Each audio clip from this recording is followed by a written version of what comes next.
Natera nkubuzaako osibye otya mukwano gwange gwe eyeekumidde wano ku Program Media TV gwe atanaba ku subscribe agenda maaso okikole mu bwangu nnyo osobole okutuusaako amawulire gaffe agabeera gakagwawo mu kiseera kino amawulire agakagwawo bbaasi erabiseeko ng'egenze mu maaso n'okulabika nti ekwata omuliro teri n'omu amanyi gye guvudde ebintu ebibaddemu byonna bigenze mu maaso nga byonooneka naye ate ekisinga okwasa ensonyi n'okweraliikiriza kwe kulaba nti abasirikale bagenze mu maaso n'okulabika nti bakuwata buli booda yonna yonna ebaako kyeraba nti waliwo ekigenda mu maaso gwe kasita obeera nga weeringisalingisa oyagala kwekwasakwasa bu vidiyo omanye ki ekigenda mu maaso babadde bakukwatira boodayo ne bagikuwata ne bagitwala naawe ne bakutwaliramu embeera si nnungi nnyo akaseera kano buli omu abeere buli nzala tunaatera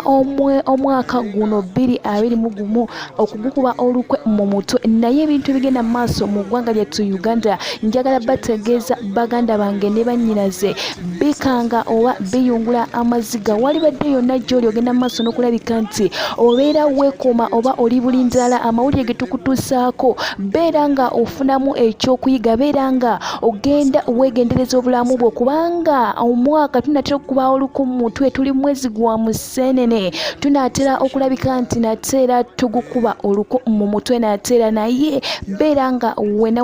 woli oyina okwekuuma ng'omunnayuganda kuuma obulamu kubanga obulamu njagala okutegeeza tunti olunaku lwaleero nti obulamu bwe bugagga beera nga weesabira n'okwesabira nakyo kirungi weesabire beera nga ojjayo omusalo sale asobola okusaba nabagamba ddasaba kubanga embeera yo nabatuusako ne bbaasi eya Swift Safaris eyalimu era ekibwatukira ekimanyikiddwa nga Bbomu eno yateeberezebwa okulabika nti yali esituliddwa omwami amanyikiddwa nga Matovu era y'omu abantu mu kiseera kino babadde banoonyereza ali luddawa atambulidde luddawa n'olw'ensonga eyo bintu bingi ebigenze mu maaso accidents zigenze mu maaso okulabika nti zibeerawo bbomu zigenze mu maaso ne batuusaako bbomu ezattirawo abaana nga basatu Nakaseke ne batuusaako bbomu eyattirawo omuwala amanyikiddwa nga Emily Nyinareza ago gonna amawulire nze nga batuusaako nga nsinzira wano ku Program Media TV n'olw'ensonga eyo gwasobola okulabika nti weekuuma butiribiri obulamu bwo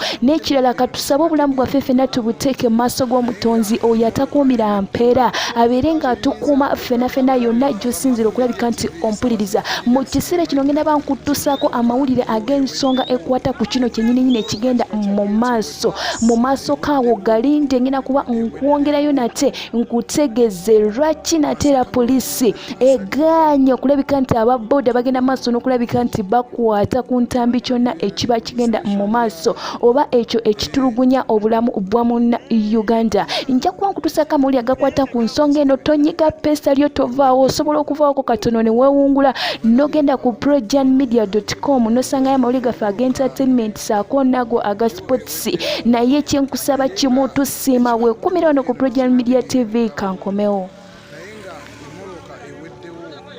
kyeyinza okugamba abalabi baffe aba Media TV essaawa zino